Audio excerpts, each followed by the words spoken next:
They were known as the Ghost Girls because they glowed after a shift. They would paint their fingernails, their buttons, and even their teeth to surprise their boyfriends in the dark. For years, they ingested radium every single day, a little bit at a time building up in their bodies.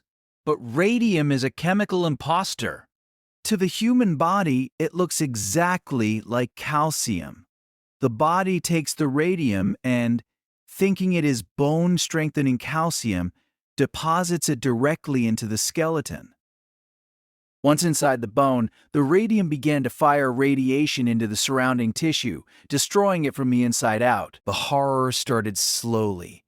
It began with aches, fatigue, and mysterious pains in their joints. Then came the dental problems.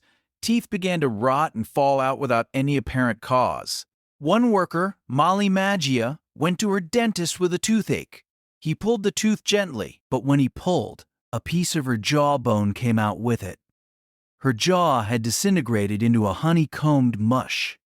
The dentist was baffled. The women's mouths were filled with ulcers that wouldn't heal. They were rotting alive. Molly Maggia was the first to die. Her death certificate said syphilis. It was a lie. The U.S. Radium Corporation knew exactly what was happening. Their own scientists had warned them. In fact, the male chemists in the laboratory used lead screens and tongs to handle the radium. They protected themselves while watching the teenage girls lick the poison brushes thousands of times a day. When the women began to connect the dots and speak up, the company launched a smear campaign. They paid doctors to diagnose the girls with syphilis, a disease that carried a massive social stigma to silence them.